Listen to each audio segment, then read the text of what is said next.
Welcome and thank you for joining us for one of our Hiawatha Valley Mental Health Center's webinars. My name is Morgan Pope, and today with my coworker Ted Barthel, we will be talking about substance use during COVID-19. So our title, Alcohol, Is It Essential? It's kind of the play on when COVID hit, alcohol was deemed an essential business and remained open. So we'll kind of touch on how that's been impacting, COVID has been impacting our substance use and all of that. So next slide, Ted.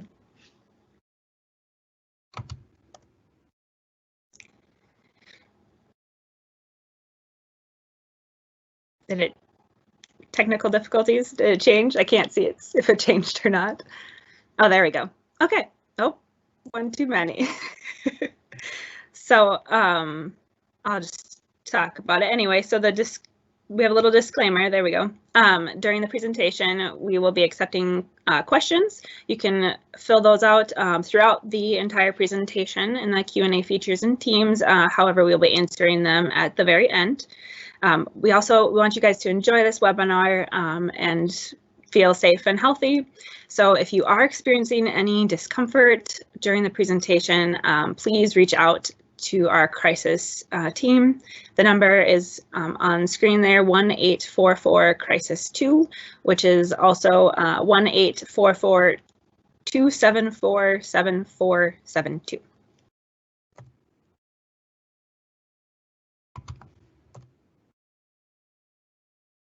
So we're hoping throughout the webinar, you guys will gain some insights into what substance abuse is in a general sense, also what is recovery from substance use.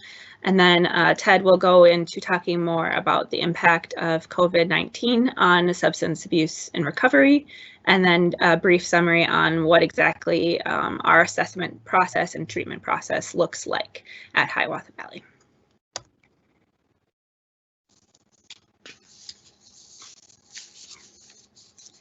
So the big question, what is substance abuse? According to the DSM-5, which is our diagnostic manual, which how we diagnose people with substance abuse disorders, they talk about substance use disorders are a pattern of symptoms resulting from the use of a substance that you continue to take despite experiencing problems as a result. SAMHSA, which is kind of the guru of substance abuse world. It stands for Substance Abuse and Mental Health Service Administration. They define substance abuse as recurrent use of alcohol and/or drugs causing clinically significant impairment, including health problems, disability, and failure to meet major responsibilities at work, school, or home. So we'll talk more in depth about that in the next slide, actually. So signs of substance abuse. So this, looking at this, from loved ones that you see or from your own self, a big one that we look at is increased patterns of use from, it could be drinking or just a general substance abuse. You're prescribed opioids from your doctor and then you start taking more than was prescribed to you originally, right? That's a sign of substance abuse. You're drinking one drink and then you increase throughout time, having, up to then 5, 6, 7, 8, right? Those are problematic substance abuse.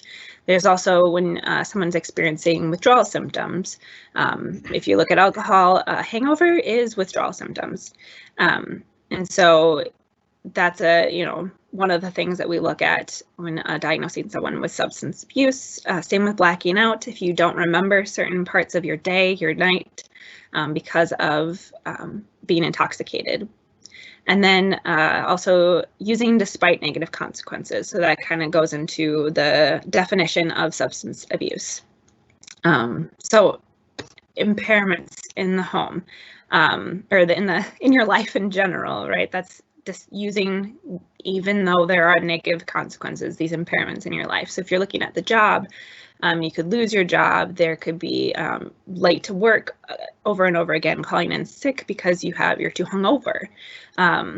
Those are, a job impairment. Same with school or home. You can have, essentially not being able to perform the responsibilities that you have because you are too intoxicated or too hungover, or you are experiencing these withdrawal symptoms and unable to do these things. Substance abuse can significantly impact your health. I know Ted goes into a little bit more about this later, I believe, but it is it can affect your brain, your heart, your lungs, your liver, and all sorts of aspects. Basically, any part of your body can be affected by substance abuse. Your safety, you may do things that you wouldn't normally do because you are intoxicated, like drinking and driving, using any substance in driving, stuff like that. And then relationships, definitely impacting friendships. Maybe you used to hang out with these people, but now you are, avoiding them and not hanging out with those people, family members, that kind of thing. So relationships can definitely be impacted as well.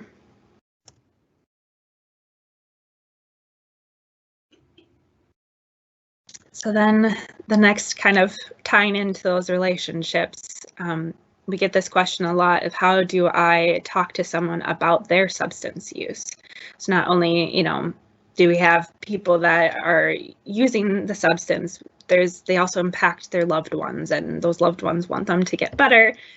How do I do that? So very briefly, a big thing that I want to stress is taking care of yourself first. It sounds kind of backwards, but it is. You cannot help other people if you are not able to. You can't pour from an empty cup, right? That's a cheesy saying, but it's very, very true. So Al-Anon is a community support group that's out there originally it was for adult children of alcoholics, but has kind of expanded to be for anyone who has a loved one that has a substance use problem. And we go more into resources later as well, but so Al-Anon's there to help you take care of yourself. So that's a big piece that I don't want anyone to forget. So in addition to making sure you're filled up so you can help them, being able to recognize the signs of a problematic substance use, but also knowing that it is a disease. At Hiawatha, we prescribe to the disease model, which essentially means that, sure, at first you make that choice to have that first drink, right? Like that is definitely the choice. However, based on chemicals in your brain and changes within the brain, it becomes to a point where it is no longer a choice. It becomes I need this to survive. That's what your brain is telling you as if you become addicted to a substance. And so know that as you're talking to loved ones that this is very challenging because their brain is literally telling them that they need this to live. Just like your brain tells you, I need food to live. It's same kind of idea. So going in with that mindset, I suppose, as well. But also there's open NA or AA meetings. So Narcotics Anonymous or Alcohol Anonymous. The open meetings are there for anyone. So you can, with your loved one, go into these meetings and because it's scary to go into them at first. And so being able to be like, hey, let me go with you can be a great way to sort of open some of that up. And then Ted will go into this further as well, but explaining the intake process, insurance, county funding, all kind of those things. If you can help that person become aware of what's going, how this works, can again ease some of that anxiety and that difficulty of taking those first steps. And then a big one, helping without enabling. Helping is, pointing them to these resources, going to these NAAA meetings, being open about how it's impacting your life, that person's substance use. However, enabling is, paying for things that will just kind of encourage them to, or giving them money, I guess, encouraging them to just keep using. It's sort of it doesn't allow them to see that this is a problematic thing if you keep bailing them out of their problems, essentially. So if you pay for their house you know, then they're going to be able to keep using because they may not see that they're going to lose their house because they're spending all their money on the alcohol, which I know it's extraordinarily difficult to do.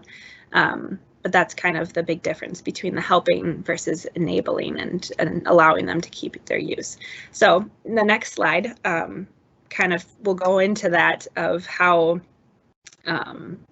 that person, whoever that substance abuse individual, the person using substances, will be able to sort of take these steps.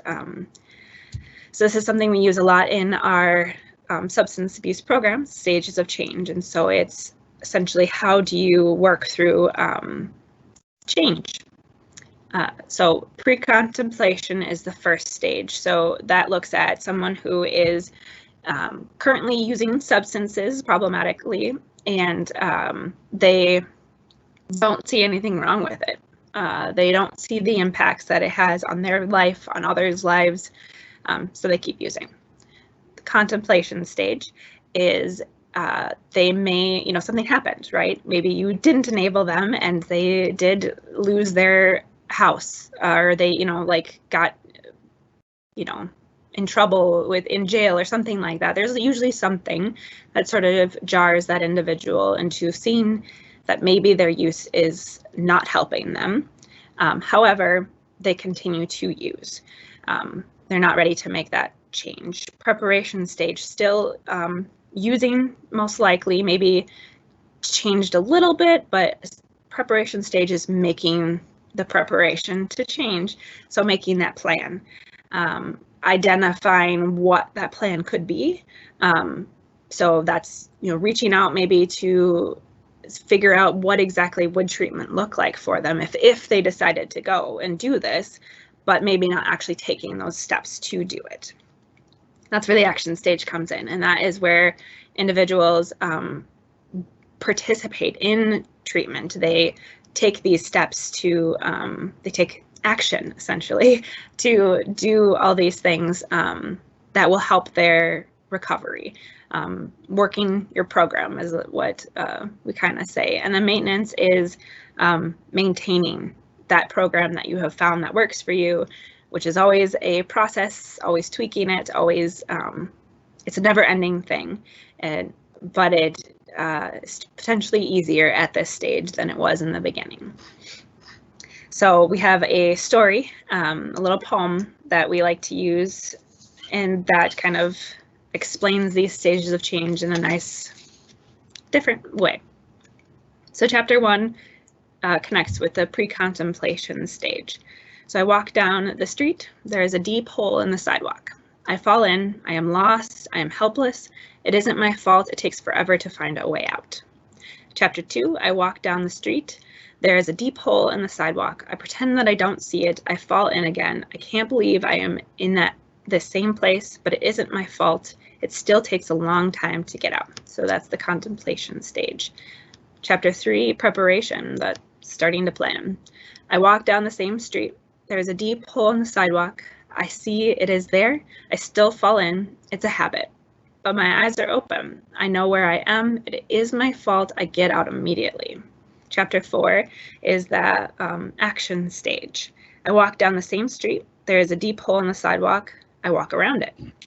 Chapter 5, maintenance. I walk down another street. So that kind of brings us to recovery, right? How do we even get to the action stage of change in the maintenance stage? So again, SAMHSA's definition of recovery is a process of change through which individuals improve their health and wellness, live a self-directed life, and strive to reach their full potential. So ways that they may, important things, I guess, that will help with recovery is on the next slide. Thank you, Ted. That we have health, home, purpose, and community. These are very important in our world of recovery. To be able to have each one of these things it sort of surrounds this recovery and this ability to maintain that recovery from substance abuse. So think about it. We have health, home, purpose, and community, and then COVID. And Ted will go more into this, but if you think about how each one of these has been impacted by COVID, it most definitely has, right? Our health, we're in a pandemic, we're dealing with a disease. So not only may we be managing our own disease, our own symptoms, but now we're also having to think about the pandemic and think about these difficult physical health things. And then we have home. People have lost their job. They may not have a stable and safe place to live anymore. There's also the feeling of safety by going out. I know, we have to wear masks. We have to stay 6 feet apart. There's this ever looming presence of this disease when we go out. So just feeling that safety in our community, maybe also in our home, can be very rocky and changing too. And we have purpose, which has drastically changed. Some people don't have their jobs right now. There's the school. I know I hear all these stories about, homeschooling one week and the next week we get to go back. And then, everything is so unstable. And so having this feeling of purpose is difficult to be able to have as well, because it's all up and down everywhere because of the pandemic. And then community, that one, again, 6 feet apart, wear those masks, don't have, you can only have this many people together. That's rocked our community as well. We can't be as close to everybody as we would like. We will talk more about resources that are available now, but AA, NA meetings, right? They're usually more than, 5 people inside a building at the same time. So are not able to meet in person or all sorts of things. So definitely it has impacted recovery a lot. And so I will move it to Ted now, and he will kind of continue talking more about impacts of COVID and substance abuse. Thanks, Morgan. So this is Ted, and like Morgan said, I am a licensed alcohol and drug counselor here at Hiawatha Valley Mental Health Center. So the first slide we're looking at here is kind of a common phrase we see in the recovery community, and that is the opposite of addiction is connection. And it is very short and sweet, but there's a lot to this. And just a slide before here, those kind of 4 pillars of recovery, when we look at those, I think it very much fits well into this this phrase, this mantra, and how, with addiction and with recovery, it is the idea that we need to help, people become connected, with themselves, with their family, with the community, with purpose. And very obviously, COVID-19 has really impacted all those things for people, individuals, who are suffering with substance abuse. So now looking here, we kind of really broke down the impact of COVID-19 on recovery into 3, kind of major issues, and that is the idea of, stress and just the level of stress that has gone up for everybody. The idea of isolation, which very much falls in line with COVID-19, and the idea of quarantining and social distancing.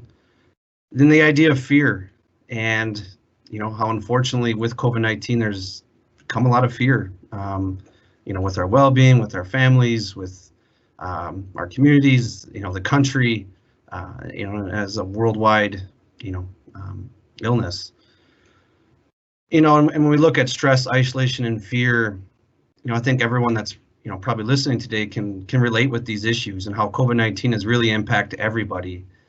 Then we look at the idea though of people going through recovery or who are still actively within their substance abuse, how these 3 issues are just that much more magnified and how they impact everybody.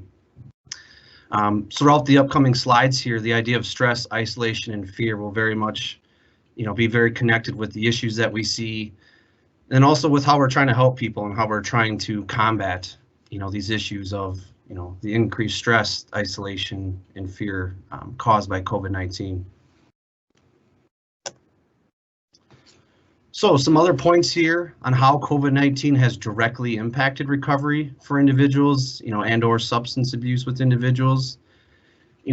First and foremost was the idea of, a lot of people lost their treatment services and their sober support groups. Right when COVID-19 hit, even here at Hiawatha Valley, we had to stop in-person services. By obeying federal and state guidelines, we couldn't provide those services in person anymore.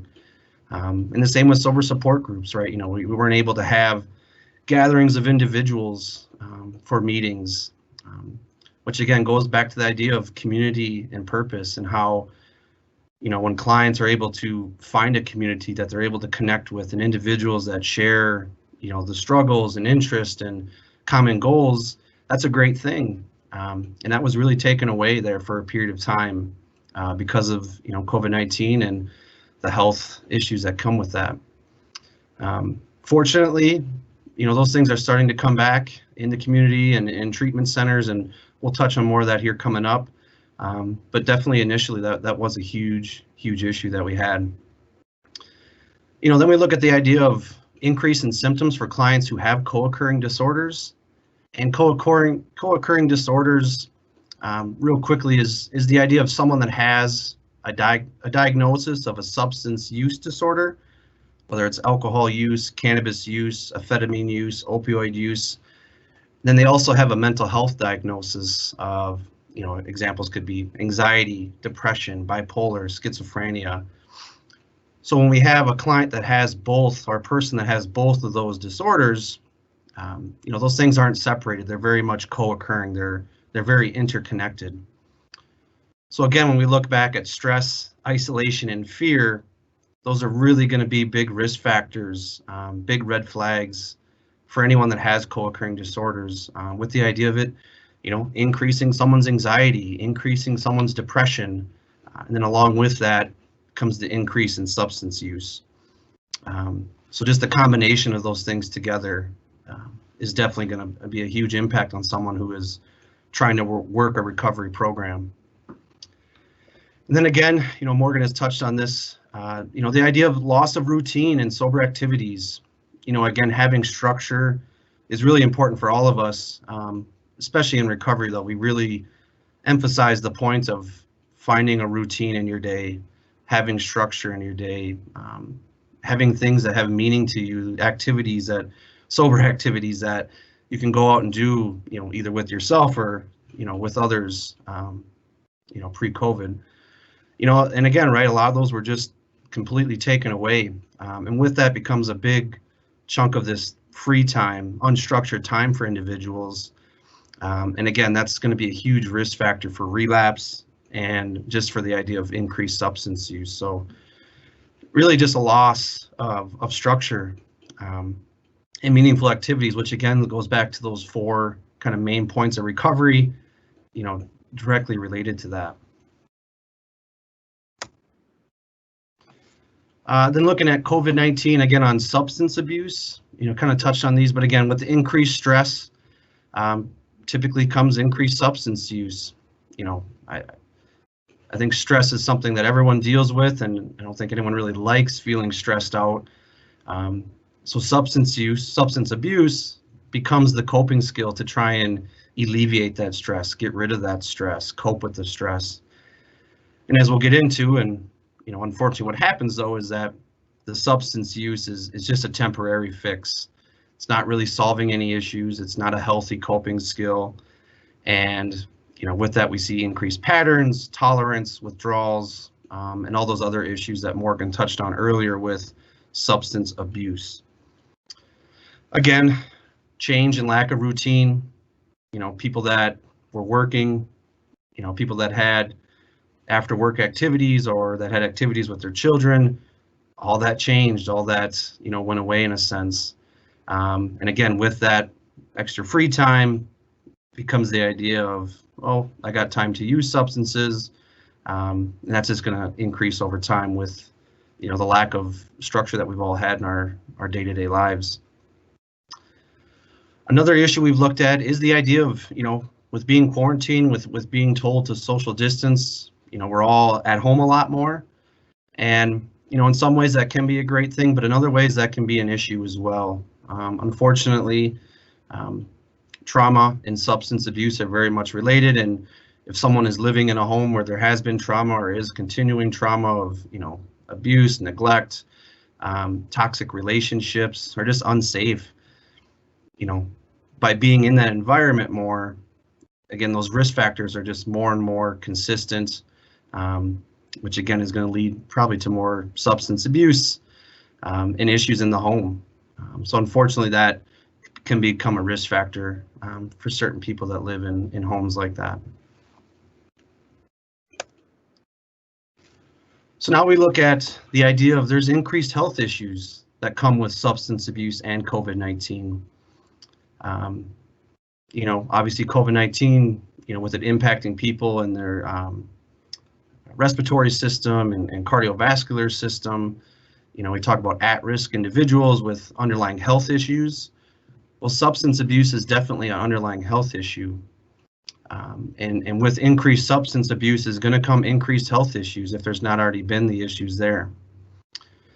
So some of the main issues that we see with individuals who have substance abuse issues in regards to their health is that you're going to have compromised lungs and cardiovascular system. We look at substances that are smoked. Cigarettes, are obviously a huge one that are, very common in society. And we look at all the health issues that come in regards to lung health, COPD, cardiovascular disease, really being kind of toxic to the lungs and the cells in the lungs, which then impacts, their ability to fight off infection. So we're really compromising our lungs, with substances that that are smoked in that sense. We also look at the idea of stimulants and how with a stimulant, kind of the nature of it is to constrict blood vessels, increase the heart rate. And with that we're going to see issues with the cardiovascular system, heart disease, arrhythmias, issues that, weaken the heart, which again is going to put someone at risk for more issues with COVID-19. And just the idea of how substance use lowers the immune system, particularly with alcohol. It's very much scientifically proven that alcohol lowers our immune system. It impacts the effectiveness of our white blood cells. It impacts the production of certain cells that we need in our immune system. Even after, one heavy night of drinking, our immune system is compromised that next day. And especially with chronic alcohol abuse, the person's immune system is very much going to be lowered, which again puts them at increased risk of infection and not being able to fight off the COVID-19 virus. Another kind of point here with, individuals with substance abuse, a lot of times this population is going to have poor housing. When we look at the extreme of being homeless and not having safe housing, being out on a street or, being in a house full of other individuals, that's not going to be a healthy environment to live in. Poor living conditions, like I said, being very crowded, which again, are definitely going to be risk factors for COVID-19. And with this population too, we also, look at the idea of people with substance abuse issues have historically been underserved in the healthcare system. Whether it's the fear of going in due to being under the influence, not having means, lack of insurance, lack of knowledge on the system, which has led to, again, historically, that population not being very well served in the healthcare system. And obviously with the healthcare system being stressed as much as it has been with COVID-19 and, people not being able to come, and now the influx of people coming back to the health system, that too is going to be a health issue for individuals with substance abuse. Some other points here, kind of playing off our title here, alcohol was deemed an essential business during the stay-at-home order in Minnesota and pretty well across the country. I think that's really an interesting point to take some time and reflect on. When you think of our culture and society here, we do deem alcohol as essential in a lot of ways with our social settings, our home life, it very much is ingrained in our society and culture. And it's very much socially accepted. Compared to other substances, it's definitely the most accepted. If we look at other substances, marijuana, methamphetamines, opioids, heroin, they don't quite have the social standing that alcohol does. So even in a time of, national crisis, legislative was put through that, hey, we need alcohol. People need their alcohol. So in some ways, you could say the government's enabling, us as the population. So, and during this, there's been a lot of documented increase in alcohol sales throughout COVID, and we'll have a chart here in a second, and also increased drug rates. And drug rates are a little harder to document just because a lot of it is, right, black markets behind closed doors. There's not, sales tax that we look on with it. So we are able to really document the increase in alcohol sales, and through some other means, we're able to very much see that drug rates have gone up, along with overdose rates as well. Those two are going to kind of go hand in hand. So kind of another health issue as well is the idea of increased overdoses, during this pandemic. So here is a graph here. This is looking at the month of March and April, so kind of right when everything came to light with COVID-19. So I'm not sure how well everyone can see this, but there's a light blue line that is very much elevated, and that looks at the online sales of alcohol. Obviously, with the stay-at-home order and trying to social distance, people weren't necessarily buying alcohol in liquor stores or grocery stores or gas stations, but online sales were very, very much elevated. So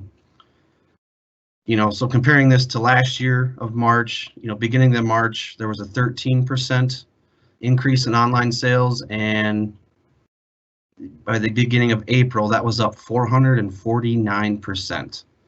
And that's a pretty staggering number to go up 449%.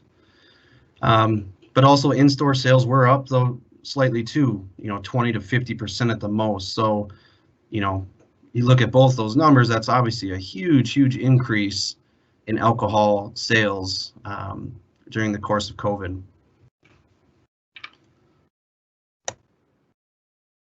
So, looking back at the idea of how alcohol or drugs become someone's coping skill in trying to deal with stress, with fear, with anxiety, and how that turns into addiction, how that turns into unhealthy habits, unhealthy relationships.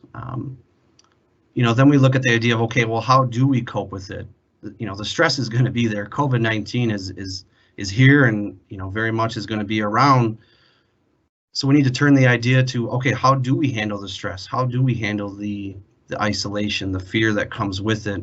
Because that's not necessarily going to go away. So what we have here now are, just a handful of coping skills, and throughout treatment, we really hammer these points home with clients, along with a lot of other coping skills and strategies and techniques. But these are some of the, I think, most applicable and kind of easy to comprehend, right off the bat. So I think these are some really great ones. And I'm going to go through these here. But I would like to make a note that, on the Hiawatha Valley Mental Health Center website, the public is able to access previous webinars presented by Hiawatha Valley Mental Health staff. And a few of those webinars very much covered stress management, self-care, resiliency skills, communication during COVID. So we're going to kind of scratch the surface here. I really encourage people, if they're interested in learning more about these techniques and skills, to revisit some of the previous webinars that we've had. And I've had a chance to look through myself, and I think they really do a great job of providing detail and information on these. So another great resource for everyone to utilize here. So we will kind of get into these here. So the first one I have written down is urge surfing. And it's kind of like it sounds. It's the idea of, when someone has an urge or a craving, to use a substance, we typically see this pattern of the urge initially being very strong, powerful, very much being at the front of their mind.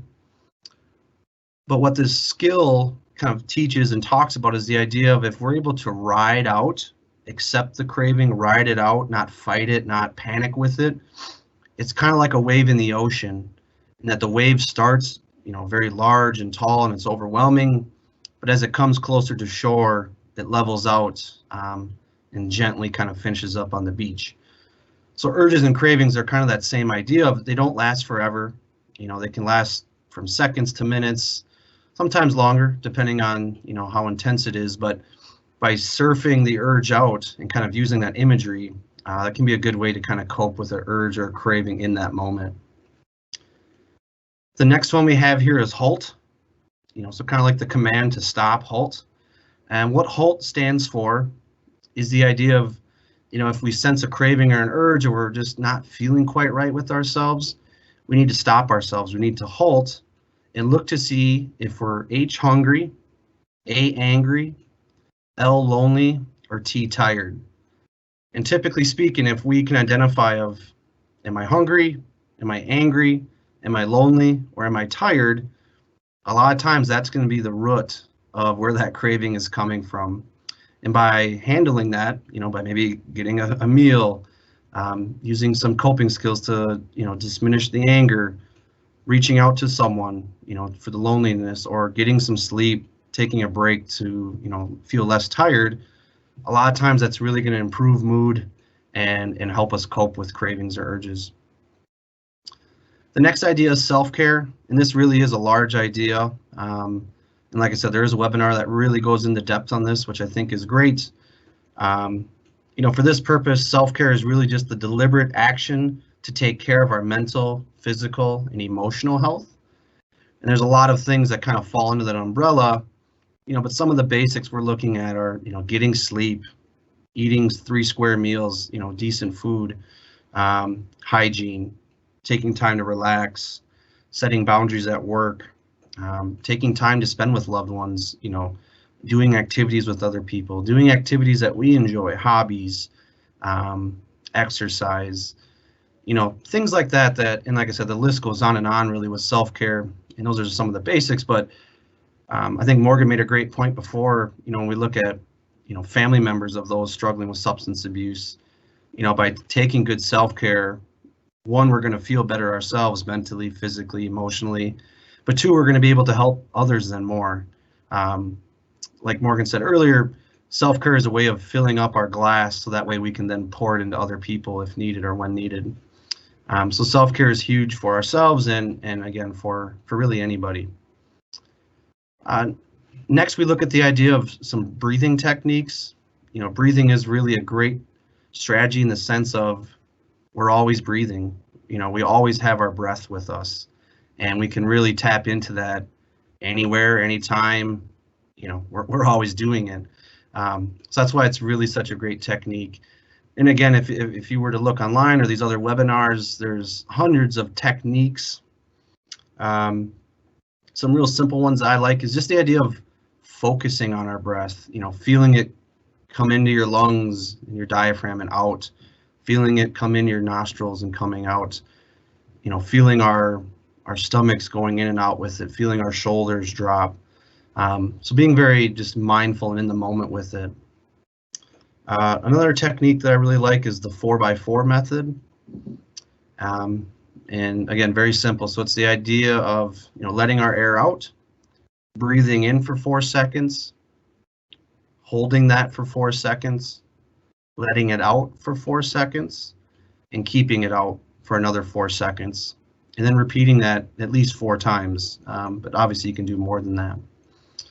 And like I said, again, there's a lot more that goes into breathing techniques, and some of the previous webinars really did a good job of really getting into depth with those. Another one we have here is the idea of grounding. And again, grounding is really great in the sense of we can kind of do it wherever, whenever. And it's the idea of using our senses, sight, touch, smell, taste, and being able to hear. and using those senses to connect us to the moment, to kind of make us feel very present and not, feel like we're all over the place, whether we're worried about the future or stressing about the past. Grounding is a great way to bring us to the moment, feel a little more connected, feel a little bit more sure of ourselves. And again, so it's using the senses. So it can be as simple as lighting some nice candles, essential oils, using the sense of smell to kind of calm us, going outside, taking in the sights, the sounds, the smells, being very in the moment with nature. Nature is really a great way to ground. Getting outside, you can social distance. Obviously with winter coming up can be difficult in a way, but there are ways to get outside and enjoy nature, all times of the year. Let's see here. And one example I like with this is there's a technique called the 5, 4, 3, 2, 1 with senses. It's kind of a fun game, honestly, to play, where you try to find 5 things that you can see in detail, 4 things that you can hear, 3 things that you can touch, 2 things that you can smell, and 1 thing that you can taste. And again, you can do that, really anywhere. And by going through those senses, being mindful of it, taking time, just slowing down and really focusing on our senses can really bring us inward and really help us refocus, reground, and feel a lot more connected with the present moment. And the last one I have here, and this definitely goes back to some things Morgan touched on with being connected with the community, with supports, is staying connected with those supports. Obviously, COVID-19 has really severed that in some ways, but we'll get into here shortly, is there are still ways to stay connected with our support system, family, friends, co-workers, support members, caseworkers, really anyone that's a part of our life and that's important to us. There are still ways that we can stay connected, and that's really important. With isolation, with COVID, isolation is a huge risk factor that we see with relapse, so staying connected is very much important. So virtual services, and this has really been great, for the recovery community. So really with substance abuse, admission, treatment, assessment, and therapy, everything is available virtual now, and with also support groups. So for us, intake and admission can be done virtually. The substance use assessments, which we'll touch on here in a little bit, can be done virtually. We can do individual counseling virtually. Sober support groups, AA, NA, Smart Recovery, are being offered virtually. And YouTube channels, podcast channels, also have a lot of recovery services that are great. So now we get into the idea of, okay, how does someone get into treatment? How do they, start that process?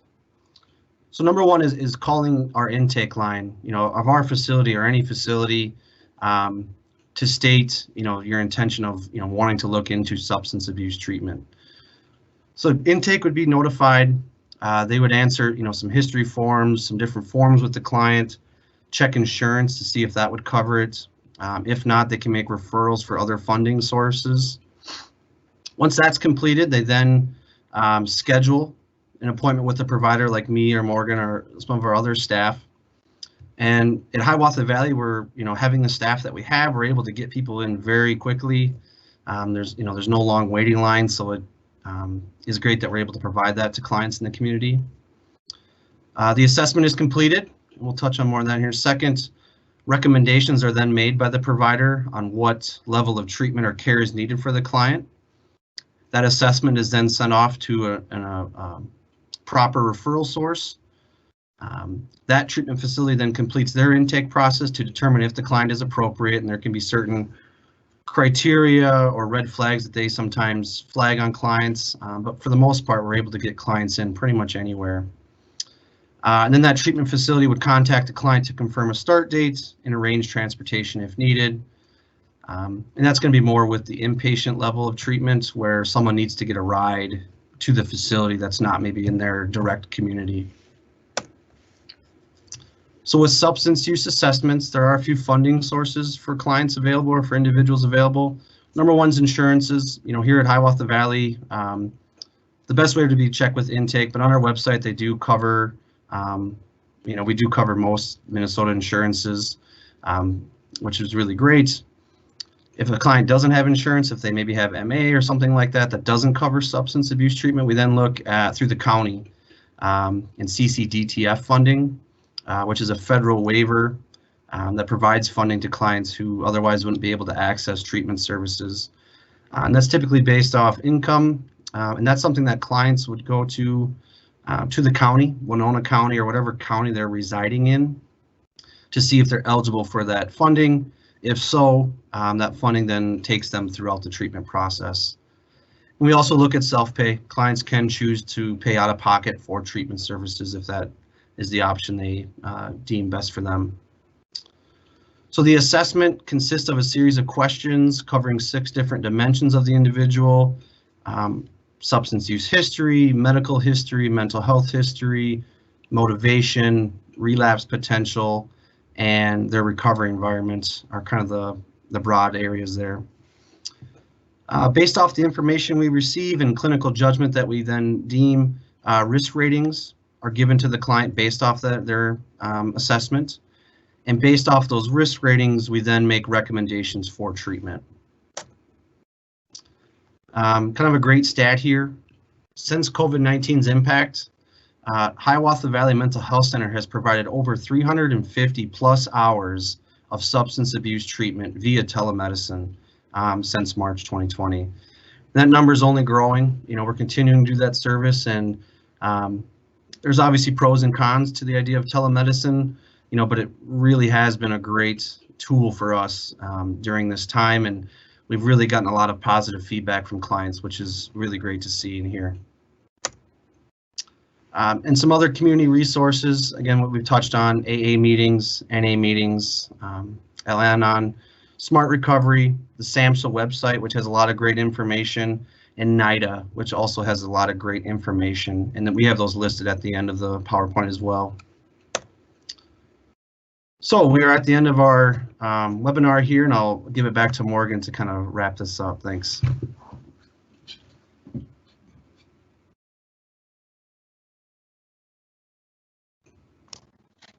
My microphone was muted. Okay, thanks, Ted.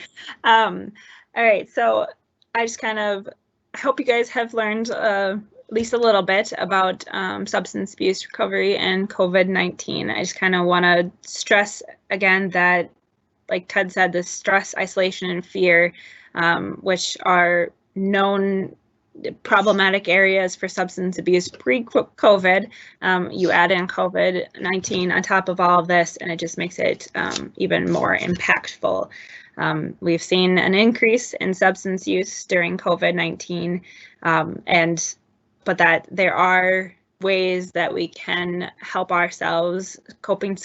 Substance abuse is unhealthy coping, and so we just find healthy coping skills, which is much more difficult, or is easier said than done kind of thing, but it is doable. And using some of those techniques that Ted explained, as well as like the other webinars that can be found on the Hiawatha Valley website. And feel free to reach out to us. And Ted and I both do substance abuse assessments. We provide outpatient treatment services at Hiawatha Valley. We have a women's substance abuse group, a men's substance abuse group, and then we do individual substance abuse treatment outpatient as well. I think that's covered all of that. And then, so feel free to reach out, like he said, call intake, and that information's on our website as well. For those numbers, we do substance abuse treatment in Winona and Caledonia. So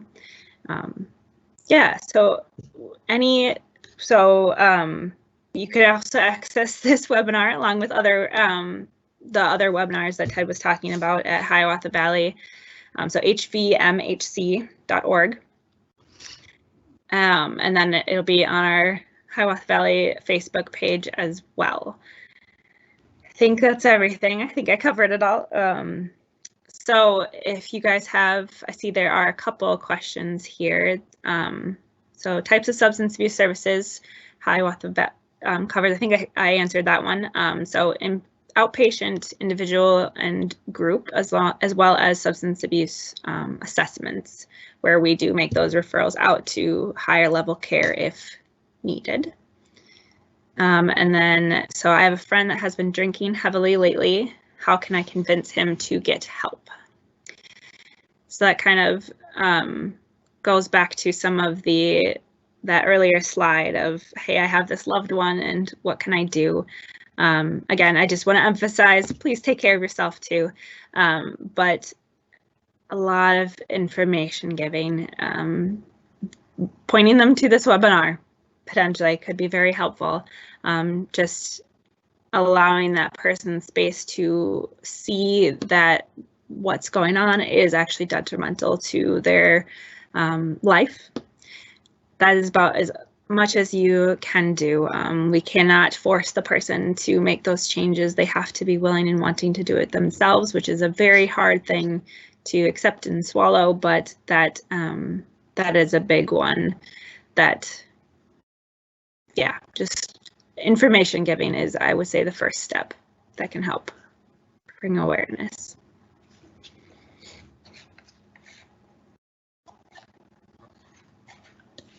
So what if, see another question. So what if someone I know needs inpatient substance abuse care? Ted, do you want to answer this one? Sure.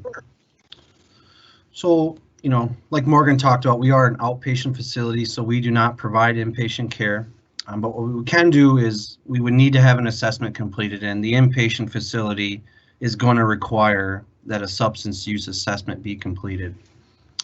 So kind of going back to that intake treatment process, the client would need to contact a provider to schedule an assessment, complete the assessment, obviously being honest and truthful, about the substance use and impact is going to be very helpful for us, being able to recommend the appropriate level of care. So once we complete an assessment and it is deemed that the person needs a higher level of care, such as inpatient residential, we then work on the clients on giving them information on possible referral sources, different treatment facilities throughout the state. Different facilities can kind of be tailored to different clients and kind of have different strengths. So we really work with the client to find a treatment facility that they're willing and wanting to attend. Again, that's a huge aspect of the treatment process, is that stage of change, where they're at and how motivated they are to want to change. So once we select a facility, we then send out the referral sources or the assessment to those referrals. We really make a notice to get those out ASAP. Then the inpatient facility would start their intake process, and then they would contact the client, when a bed is available, and then they would arrange a start time, and then the client would go and complete their treatment program there. A lot of times what we see then, when clients come back home, if it is the Winona or Caledonia area, they then attend our outpatient program as a way to kind of continue treatments, after inpatient and while they're back in the community.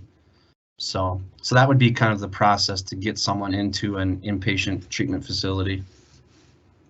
And I also want to mention too, so just a quick rundown, when we say outpatient and inpatient, just in case someone doesn't know, outpatient is where you would attend, 1 hour a week individually, or, maybe 4 hours a week. We provide with group up to 4 hours, I guess, 2 to 4. So that's the outpatient, right, where you get to go home and you come just for these brief amount of times. Inpatient, you would then go to a facility. They have beds for you there. It's, anywhere from a month to, a year programs, depending on the program and the need, kind of thing. So that's outpatient, inpatient difference. There's also, like, if you are very concerned, like you see this person needs inpatient treatment, you're like, they're doing very scary, dangerous things, they're using to an extreme excess, and you're very worried about their health, that can also be a time where you encourage them to seek medical care and reach out in that way to help with those withdrawal symptoms. Just if it's that to that point where you are very concerned about them, encouraging them to seek immediate help. The crisis line is also someplace that we encourage people to reach out to. If you are it's a crisis line. So if you are in crisis, please reach out. A crisis can include extreme urges or triggers to want to use, being intoxicated and feeling unsafe. Reach out and our staff will help you as best as they can. To switch the slides to other great resources as well to get more information. Do we have any other questions? I don't see any.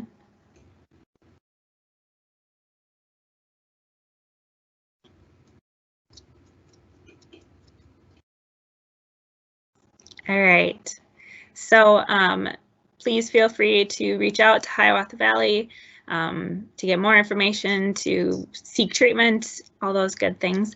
And I appreciate you guys taking your time this hour, lunch hour, to listen to us. And again, this will be up on our website, hvmhc.org, along with a bunch of other webinars, and I believe we got some more coming as time continues as well. So thank you guys so much.